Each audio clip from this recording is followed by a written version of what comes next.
all you channel mammals. We are going to have so much fun making a companion biscuit to the triple ginger snap, because I wanted to give the triple ginger snaps to people for little gifts. There's so many people here in the shipyard, all the tugboat fellows and the other sundry men around town, and I thought they would enjoy having a little treat. It's going to be a really snowy week, and I just thought it would make them feel so cozy to have a little present coming to them.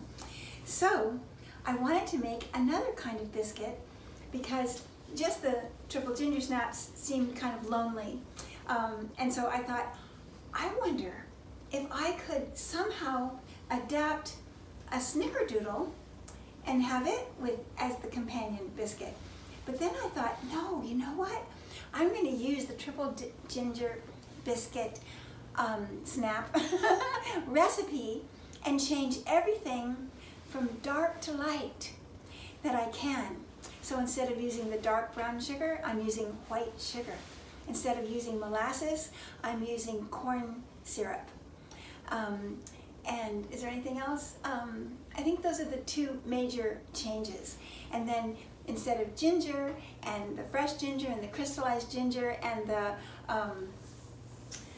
powdered ginger that I made, I'm going to make my own powdered cinnamon. And instead of the crystallized ginger, guess what I'm using? Come here. I have all my ingredients out. Doesn't this look like a professional cooking show? All the ingredients ready, all measured out, ready to go.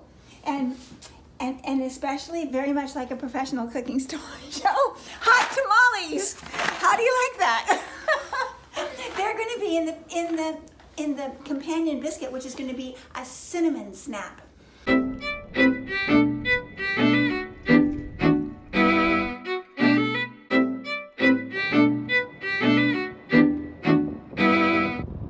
This is the flour, just like the professionals. And this is the salt, half a teaspoon of salt, just like the professionals. And the baking soda, just like the professionals.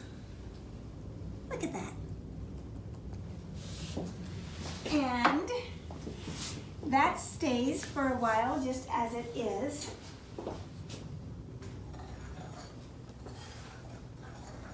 I've mixed it up so it's ready, and you put it to the side. And then I have to add to my my 1.5 sticks of butter, which I just melted. It's a bit hot still. And I didn't turn it to amber this time. When I made the triple ginger snaps, I cooked it until it was amber in tone. But this time I'm trying to keep everything as light as possible so it's different looking than that ginger snap, the dark, rich ginger snap. Okay, so we have to put, instead of molasses, we're putting in this wonderful corn syrup. You know, I have something funny to tell you. Have you ever harvested your own cinnamon? Anybody who has, raise your hand. Anybody? I have. I climbed a tree with a special knife in Sumatra, and I cut my own cinnamon, and I've been using it for years and years. And it's so much fun to have that bark.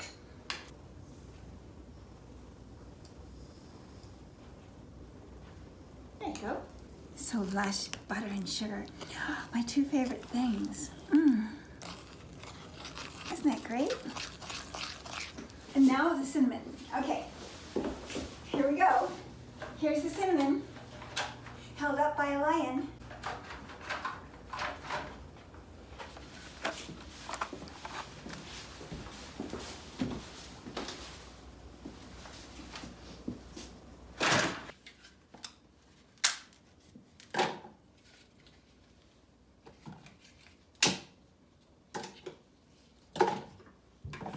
have to hold your ears. It's a bit noisy when I grind up the cinnamon. There we go. See, the finest dust is in the bottom.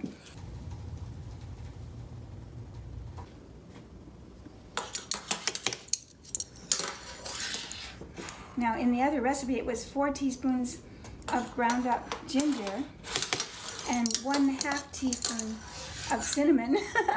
So we'll just add more cinnamon here. And then we don't have any fresh cinnamon, you know, like wet cinnamon, like you do for ginger. So that part won't be in the mix. And it'll be different. And I'm going to show you a secret that I just found that I think you'll really appreciate. I was rifling around in the cupboards trying to think, what could I do to make this richer, as rich and wonderful as the ginger snaps? And I came upon this, which I had hidden away up in this cupboard right here for a long time. And I thought, oh my goodness, I think I might have some cinnamon essence. And I opened it up, and some of the bottles had legible signs on them, and some didn't. There's one that's not legible, but this one, what does this one say? This is the one. This is the cinnamon. It says cinnamon essence. Okay, now, or cinnamon oil. Okay. So now I have a funny story to tell you about that. So anyway, it's amazing.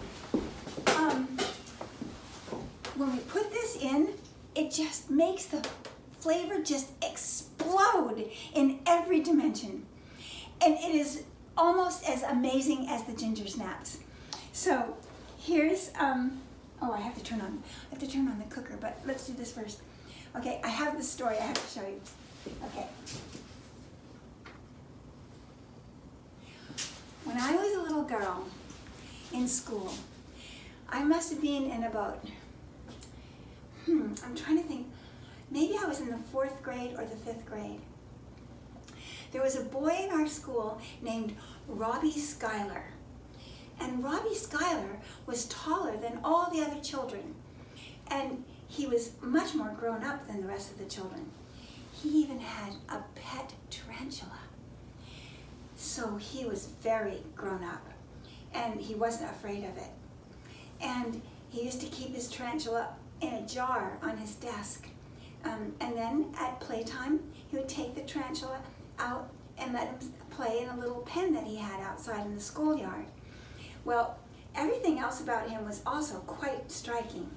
He wore tight trousers, and he had black shoes that went to a point with a tiny little square at the very tip, and they turned up like an elf.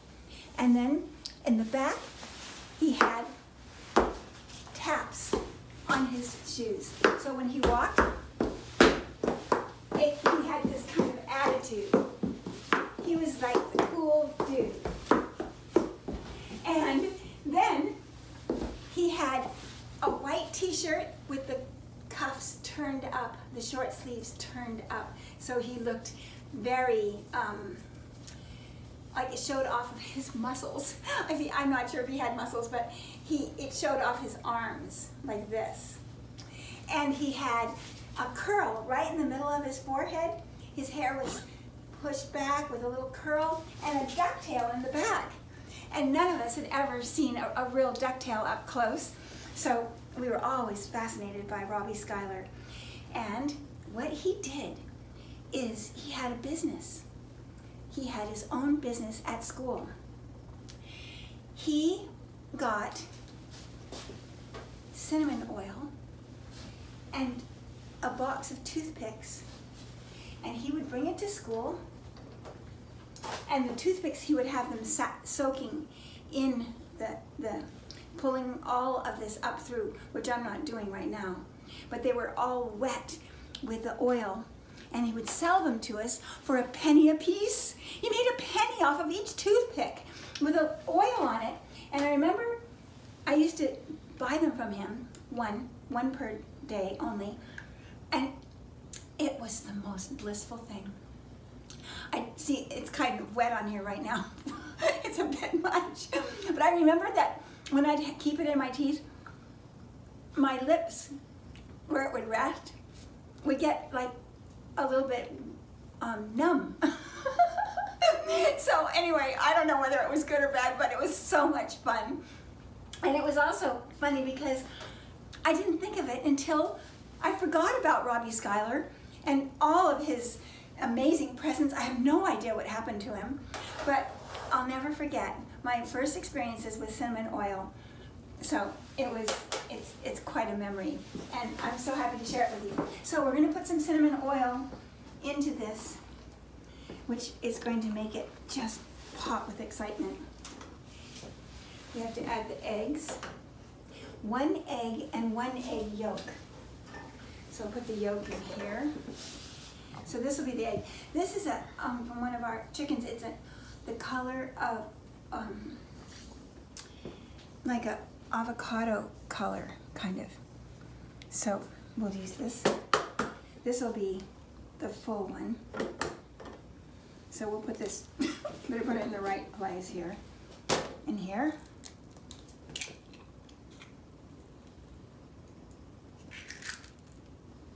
So pretty. And then this one is just the yolk, so.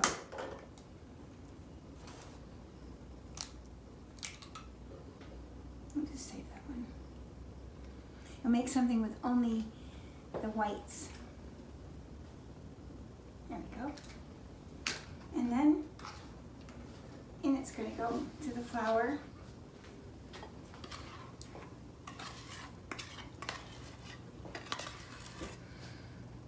It's not going to be pure white because the cinnamon is so dark, but it's going to be just the right tone for us to color to make it a kind of sort of a sandy pink color, because the cinnamon will make it less of a bright pink, but very pretty still. Oh, this is so much fun. If only you could smell it. And we haven't put the essence in yet, so we'll do that. Maybe I'll do that right now. And I might even throw in a little extra cinnamon. That's a lot of essence, but it works out perfectly. So now, my 3 favorite things: butter, sugar, and cinnamon. Isn't that great? Don't you wonder what happened to Robbie Schuyler? I don't remember any of the other children's names, mostly, especially their whole name. I don't think we ever called him Robbie. We just called him Robbie Schuyler. I think he demanded quite a presence. He had quite a presence. It was amazing. I just wish I knew what happened to him, because even as a young boy, I mean, he might not have been any bigger than this. I don't know. But he was much taller than all of us. So he was definitely had a sense of dominion about his activity. Okay, now one more ingredient. Hot tamales. Let's put them instead of chopping them, because they're so roly-poly. See, if they like, well, they'd be hard. I've chopped them before, but they're easier. I put them in the blender, okay? It's a little noisy, but let's see, where is it? Here.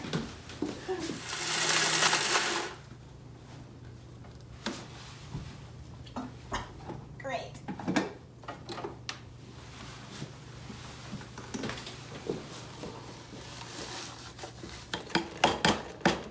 So just pretend that that is the same thing to cinnamon that fresh grated ginger is to ginger. Next to the last stage.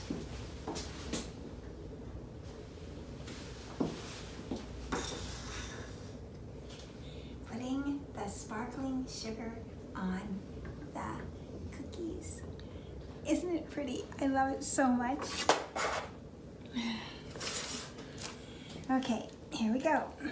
I use this little tool. It's like a baby ice cream scoop, and it is so great because it makes them all just exactly the same. Look, it looks like a little raspberry, doesn't it?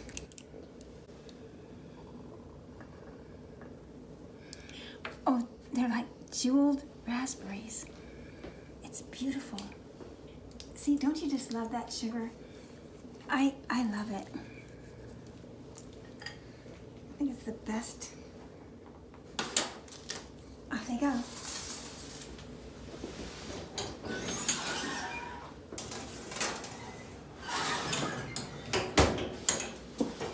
It's nice and warm. The clock's ticking. We have no idea how long it takes. 2,000 years later. Okay, we're going to look at our wonderful cinnamon snaps now.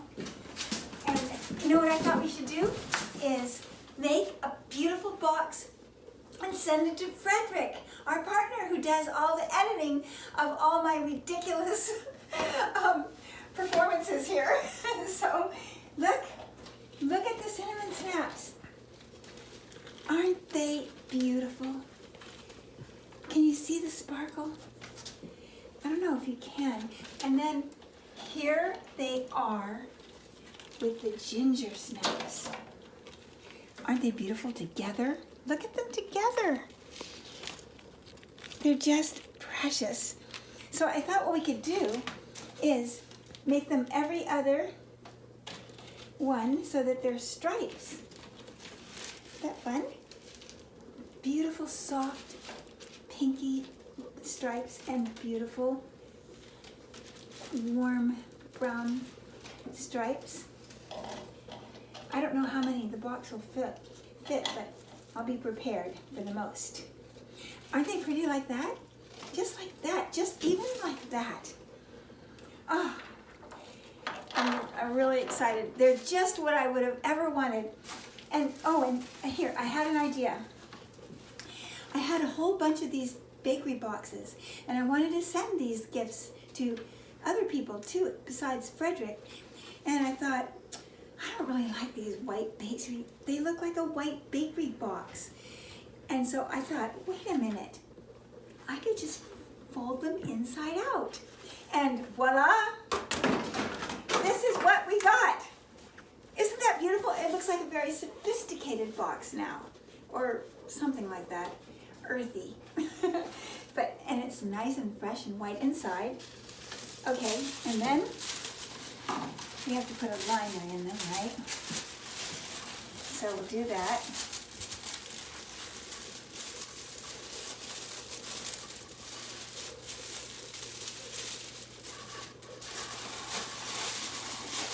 Nice and fresh, clean. And now we'll start filling it with treats. So let's see how many of these can fit on one stripe in here. Oh, I can't believe it. I think I have just the right amount. I honestly did not count. I had no idea. But there, look, it fits nice and tight in there. I think I'm gonna, yeah, really excellent. Oh, I did these, I don't know. We had some candy canes left over from last Christmas, and I thought, I can't let them go another Christmas. What will I do with them? And then somebody, or I must have found at the store that knows the neighborhood, for a dime, for 10 cents, I saw a bag of Rice Krispies. And they were red, white, and blue, and they sold them for a dime because it was after 4th of July. So I bought them thinking I would just eat them, but I never ate them. So I made them into Rice Krispie treats with the candy canes and the marshmallows melted together with butter, and they are amazing. So if you ever have leftover, and see they're a pretty pinkish tone with the blue, you can see through the wrapping with the blue and the white and the pink. And the pinkish color is from the candy canes, really. So there's blue, red, and white, and pink. And there, those fit. Yep. All right, now, this is something that you haven't seen yet, but I made these beautiful stained glass biscuits. I wrap them in cellophane because they respond to humidity, and I rather that they didn't. So I thought I'd wrap them in cellophane. They're like little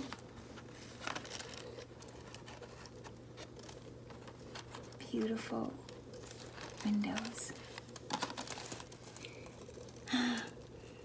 So I'm going to wrap those together, or in the cellophane in the middle.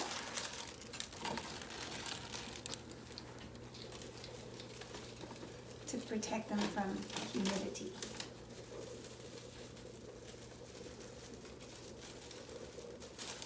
Now they're the most fragile of the whole packaging, so I hope they'll be okay.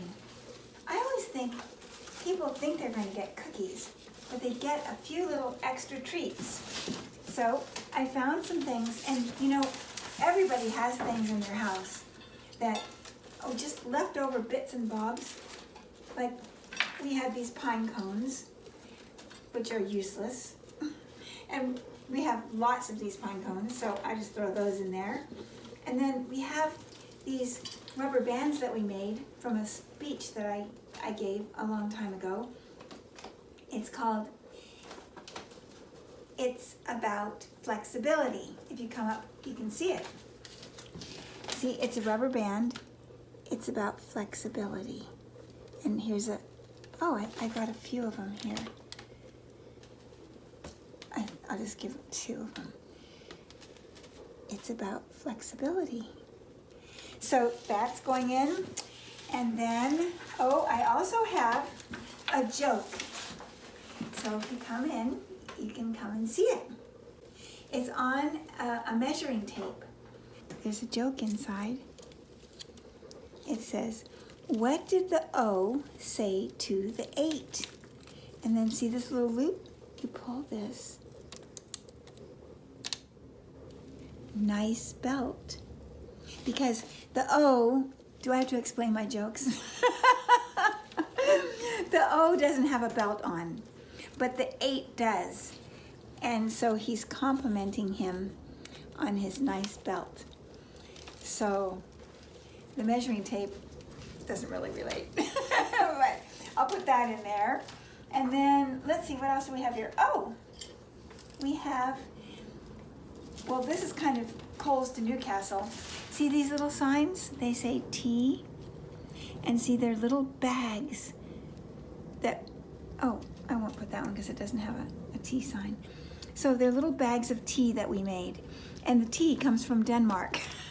And we're sending this to Frederick, who is over in Europe. So this is going to be fun. Okay, there we go. So he'll have those to have a little cup of tea with his biscuits. And then we have a little card of Yankee Ferry, grommeted together with a Victoria and Richard M. Prize card, and a lifesaver in case you ever need it, for safety, and a chicken in case you need a companion. And then we'll tuck all this in here. So he thinks he's getting a box of cookies. He's really getting a box of surprises. And then there's a couple of little extra steps. This is the thing I'm going to show you because I love to do this, and not very many people do this. Okay, so you just take a piece of tissue or paper, and you make it very fancy. You gather it together, and it kind of makes a pleated, ruched topping for closing up the top of a box. It could be anything. It could be clothing inside. It could be anything. And then bring the box over. And you see how it looks stretched across the top? And then in it goes. Tuck it in. And it keeps everything nice, but it looks kind of elegant across the top like that. Tucked in.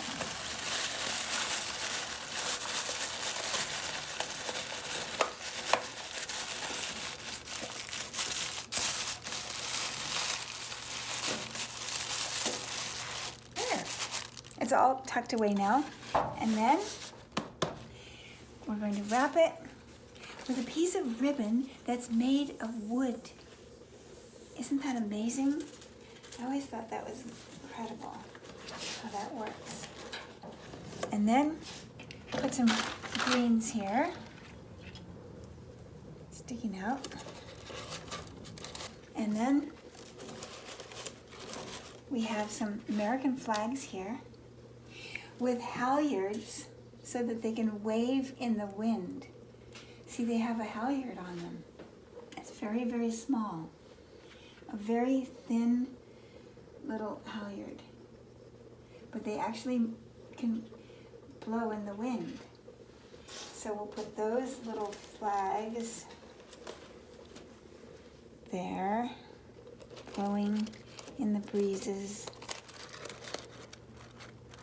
Okay, Frederick, now you know what you're getting for Christmas.